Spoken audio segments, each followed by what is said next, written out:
ఉన్న బంగారాన్ని విడిపించి ఆ రోజు ఆన్లైన్ రేటుకే మేము కొంటాం. Sharma gold company. నమస్తే రమగారు. నమస్తే జయ. రమగారు, కొన్నిసార్లు మనం పేపర్లో ఒక న్యూస్ చూస్తూ ఉంటాం. సడన్గా నోట్ల కట్టలు బయటపడినాయి, అయితే రోడ్డు మీద పడేశారు, చెత్త కుప్పలో దొరికినాయి, మూట దొరికిందని. లేదంటే తవ్వుతుంటే ఏవో కనపడ్డాయి, లంక బిందులు కనిపించినాయి, నగలు కనిపించింది. ఎందుకు దొరకలేదు అనిపిస్తుంది కదా. అదే, అందులో కొంచెం దొరికినా చాలు కదా, అలాంటి ఫీల్ కూడా వస్తూ ఉంటుంది. ప్రతి ఒక్కరం అనుకుంటాం. అవును, అదేదో వచ్చి మనకే ఎత్తుకు పడిపోలేదు ఆ సిరి సంపదలు. మనకు అదృష్టం లేదనుకో, వాడెవడికో లాటరీలో ఎన్నో కోట్లు వచ్చాయంటే మనకి ఈనాడు రాలేదే అలా అనిపిస్తుంది. ఆ లిస్టులో అసలు మనం లేవా అనిపించేస్తుంది కదండి.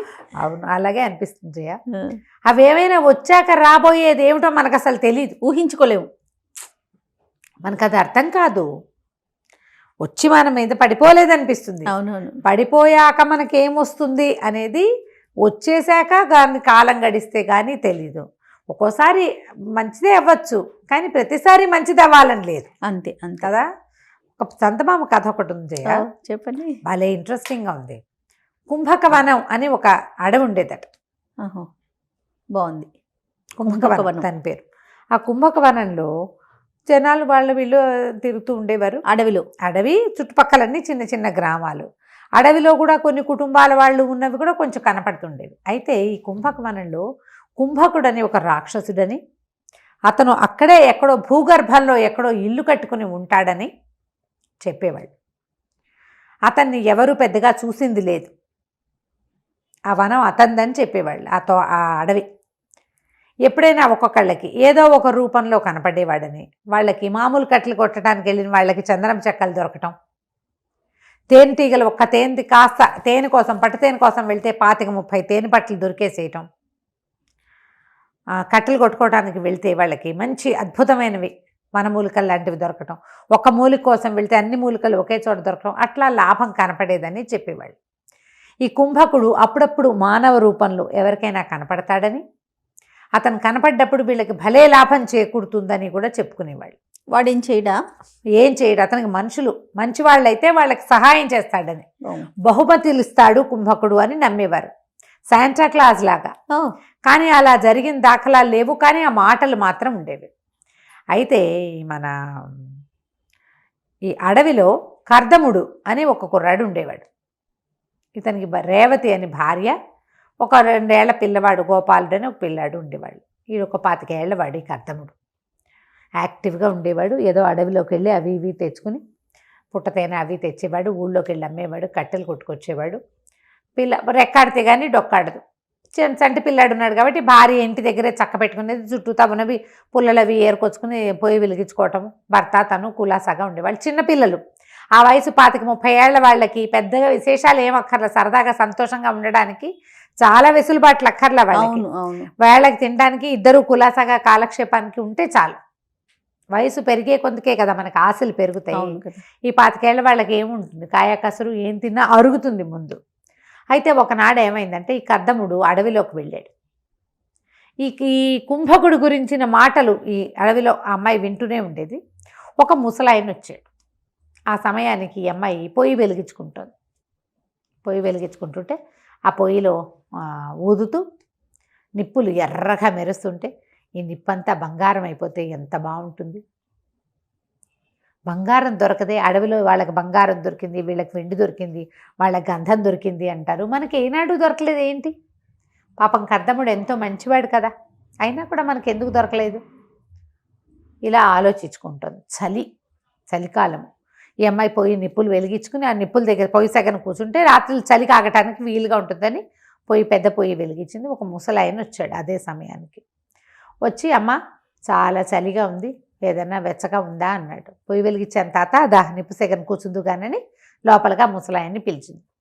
పిల్లాడు అక్కడ ఇక్కడ ఏదో గిలకాయలు పెట్టుకుని ఆడుకుంటుంటే ఏమైంది, పొయ్యి సెగను కూర్చున్నాడు. వెళ్ళొస్తానన్నాడు. ఎందుకు తాత, రాత్రిపూట వెళ్తావు, గంజి వేడిగా ఉంది, కాస్త కాచాను, కాస్త తాగి ఈ పూట పడుకో, తెల్లవారి బోదుగానిలే ఎందుకు అనేసరికి సరేనన్నాడు. సరేనంటే సరే గంజి ఇచ్చి, కర్దముడు ఇంకా రాలేదమ్మా, రోజు వేళకి లేటుగా వస్తాడా అని అడిగేసరికి తెల్లపోయింది. మా ఆయన నీకు తెలుసా తాత? తెలియకేమమ్మా, ఈ అడవిలో కర్దముడిని ఎరగని వాడెవడు, నేను ఈ పక్క నుంచి చాలాసార్లు వెళ్ళా, ఇవాళ ఆలస్యం అయిపోయి ఇట నీ నెత్తి మీద పడ్డా కానీ లేకపోతే నేను చాలా మాటలే మీ గుడిసెని చూశాను నేను అన్నాడు. ఓహో మొగుడికి తెలుసు కాబోలు అని కూడా అనుకుంది. ఆ గంజి తాగాడు. ఆ పొయ్యి సెగన పక్కనే కూర్చుని వెచ్చగా చలి కాగుతూ కూర్చున్నాడు. బాగా చీకటయ్యాక కర్దముడు ఏదో లేడీని కొట్టుకుని వచ్చి పట్టుకొచ్చాడు లోపలికి. గుడిసెలకు చెప్పా చలి చంపేస్తుందే అన్నం వండావా అన్నాడు. రా నాకు ఆకలిస్తుంది, వేడివేడిగా అన్నం ఉంటే పెట్టేసే అన్నాడు. అనేసరికి ఆ మూల కూర్చున్న ఆయన్ని చలిగాగుతున్నావు తాత అన్నాడు. కానీ ఊరికే అడిగాడు తప్ప వీళ్ళిద్దరూ పరిచయం ఉన్న వాళ్ళుగా అమ్మాయికి తోచల. ఓకే. ఆయనేమో మెల్లిగా తలకాయ ఊపాడు. ఆ పొయ్యి పక్కనే నేలకు సాగిలపడి పడుకున్నాడు.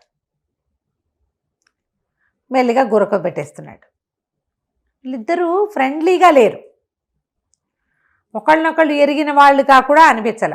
ఎవరో దారిపోయే ముసలి తాతని ఇంట్లోకి రానిచ్చింది పెళ్ళాం అనుకుంటున్నాడు అతను. అయితే సరే అన్నం పెట్టింది. అన్నం తిన్నాక వీళ్ళకి పక్కేసింది. పిల్లాడి నిద్రపోయాడు. ఉయ్యాలేసేసింది. బడికి పడుకోబెట్టింది. భార్య భర్త ఓ పక్కకు పడుకున్నారు. పడుకున్నాక పక్క నవ్వాడు. నవ్వి అన్నాడు, చూడవే కుంభకుడు వీడి కర్మ, ఎంత పెద్ద ఇల్లోట వాడిది. ఎంత ఇల్లో భూగర్భంలో అసలు మన ఆడవంత ఇల్లుట. హాయిగా అక్కడ ఉండక చూడు మన గంజి తాగి మన ఇంట్లో ఎట్టబడుకున్నాడో నేల మీద అన్నాడు. ఏమిటయ్యా ఈయన కుంభకుడా? కుంభకుడు కాక ఎవరే, నేను ఎప్పుడూ చూడలేదు ఈ అడవిలో ముసలాయన్ని. నీ మంచితనానికి చూసి నువ్వు ఎంత బాగా చూసుకుంటున్నావో మొగుడిని పిల్లాడిని అని చూసి నీకేమన్నా బహుమానం ఇవ్వడానికి వచ్చాడు. తెల్లారే పెడతాడులే నీకు బోల్డంతా అన్నాడు. అమ్మాయి అలా నిద్రపోయి తెల్లవారు లేచాక ఈ ముసలి తాత వీళ్ళిద్దరు లేచేసరికి వెళ్ళిపోయాడు. ఆయన ఏదో వస్తువు ఒక సంచి తెచ్చాడు. ఆ సంచి తెరిచి చూస్తే దాని నిండా మొహరీలు. బా ఎంత డబ్బో! ఆశ్చర్యపోయారు. రాత్రి కాస్త గంజి పెట్టి వెచ్చగా చలి కాగడానికి ఉంచుకున్నందుకు ఇంట్లో ఇంత తెచ్చాడు అనుకున్నారు. అక్కడి నుంచి కర్దముడు అన్నాడు, మరేమో మనం ఓ పని చేద్దాం, ఈ డబ్బంతా మనకు దగ్గర ఉందని తెలిస్తే జనాలు ఎవరన్నా మీద పడిపోతారు. చెట్టు కింద పాతేస్తా, 100 మొహరీలు తీసుకెళ్ళి ఊళ్ళోకి వెళ్ళి మనకు కావాల్సిన సరుకులు తెచ్చేస్తానన్నాడు. సరే అన్నది. ఇల్లంతా బాగు చేసుకుంది. ఆ ముసలి తాత పడుకున్న పక్క అంతా దులిపింది, నేలంతా అలుక్కుంది. ఇతను ఏం చేశాడు, 100 మొహరీలు తీసుకుని మిగిలిన డబ్బంతా వేప చెట్టు కింద పాతి పెట్టాడు. సాయంకాలం వచ్చాడు. వచ్చేటప్పుడు ఎన్ని సామాన్లో తెచ్చాడు. ఒక బండి కూడా కొనుక్కొచ్చాడు. ఎన్ని సామాన్లు, పిల్లాడు ఆడుకునేవి, ఇంట్లోకి బొచ్చడి సామాన్లు పట్టుకొచ్చాడు. బోల్డ్ రకాలు. అక్కడి నుంచి బండి పూట మనకి ఇంత డబ్బులుంటే మన దగ్గర కాలినడకని తిరగాల్సిన కర్మ ఏమిటే మనకి, అందుకని బండి కొనుక్కొచ్చాను అన్నాడు. అతను తాగి వచ్చినట్టు తెలిసింది అమ్మాయి. భర్త తాగేసి వచ్చాడు. ఆ రాత్రి ఒళ్ళు తెలియకుండా నిద్రపోయాడు. మళ్ళీ మర్నాడు 100 తవ్వి తీసాడు. అమ్మాయి అడిగింది, ఆ 100 పట్టుకెళ్ళి 100 అయిపోయినాయా అని అడిగింది. అయిపోక మనకేమన్నా తక్కువ లోట వేలకు వేలున్నాయి, ఎందుకు జాగ్రత్తగా ఖర్చు పెట్టాలి మనం అన్నాడు. మర్నాడు మళ్ళీ 100 తీసాడు. మళ్ళా వెళ్ళాడు. ఏవేవేవేవేవేవో తెచ్చాడు వస్తువులు. తాగేసి వచ్చాడు. తీసుకెళ్ళటం తాగేయటం, తీసుకెళ్ళటం తాగేయటం, తీసుకెళ్ళటం తాగేయటం, ఇదే పాట. రోజులు గడిచే కొందికి అతను తెచ్చి ఇవన్నీ ఎందుకు కొంటావు అనేది, ఇవన్నీ ఎందుకు మనకి అంటే ఆ గుడిసెలు ఆ సామాన్లు ఏవి పట్టవు, అతను కొనుక్కొచ్చేవి. ఎన్నో వస్తువులు తెస్తాడు. ఇల్లు లేదు వీళ్ళకి, ఆ గుడిసెలోనే ఉన్నారు. అక్కడి నుంచి ఈ అమ్మాయి చేత పోరటం మొదలుపెట్టింది. అమ్మాయి ఇతను ఏదైనా 2 సార్లు ఈ అమ్మాయి అడిగిందో అతను తన్నేవాడు. అంతకుముందు ఏనాడు అతను చెయ్యెత్తి కొట్టిన పాపాన పోలా రేవతిని.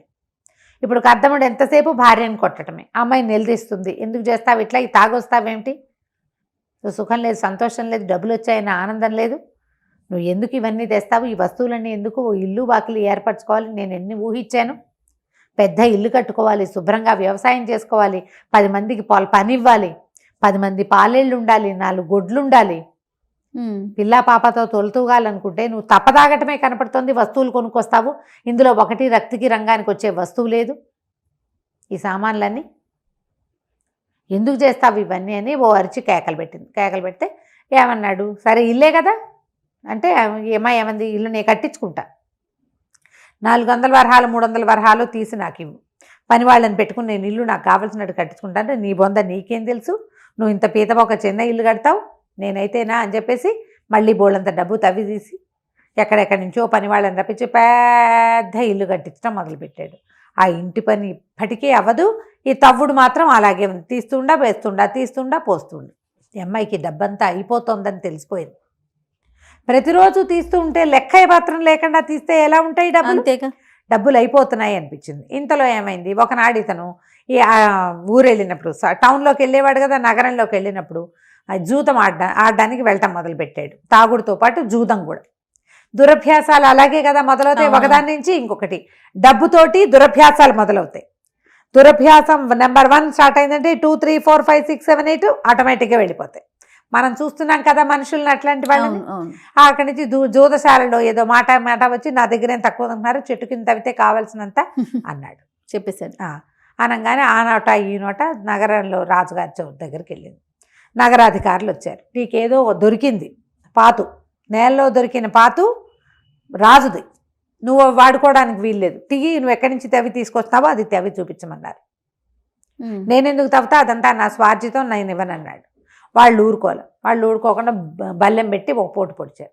నా మీదే పడతారా అని ఇతను వాళ్ళ మీదకి తిరగబడ్డాడు. మరి తాగుబోతనంతో పొగరుబోతానం రాదు, అంతేగా. డబ్బుతోటి వచ్చేవేమిటి? తాగుబోతానం తిరుగుబోతానంతో పాటు పొగరుబోతానం కూడా వస్తుంది. తిరగబడేసరికి రాజభట్ల మీద తిరగబడితే వాళ్ళు కాస్త కత్తి విసిరేస్తారు, మెడ తెగిపోయింది. కేవమని పెద్ద కేక పెట్టింది రేవతి. కర్దముడు పరిగెత్తుకొచ్చాడు. ఏమిటే ఎందుకే, ఏదైనా కల వచ్చిందా అన్నాడు. అనేసరికి అమ్మాయి లేచి చూసుకుంది. అమ్మో ఏమిటి ఇదంతా ఇలా ఉంది అని. మీరు తెల్లవారిద్ది అప్పుడే. అటు ఇటు చూసింది. ఆ ముసలి తాత వదిలిపెట్టేసిన మూట ఒకటి కనపడుతోంది. అతను లేచి వెళ్ళిపోయాడు. ఆ అమ్మాయి కేకలు పెట్టి ఇదిగో ఆ తాత వెళ్ళిపోయినట్టున్నాడు, ఆ సంచి ఏదో వదిలిపెట్టంటే ఉంచవే నీకు బహుమానం ఇచ్చుంటాడేం కర్ద కుంభకుడు అన్నాడు భర్త. కుంభకుడు ఇచ్చిన బహుమానం నాకొద్దు.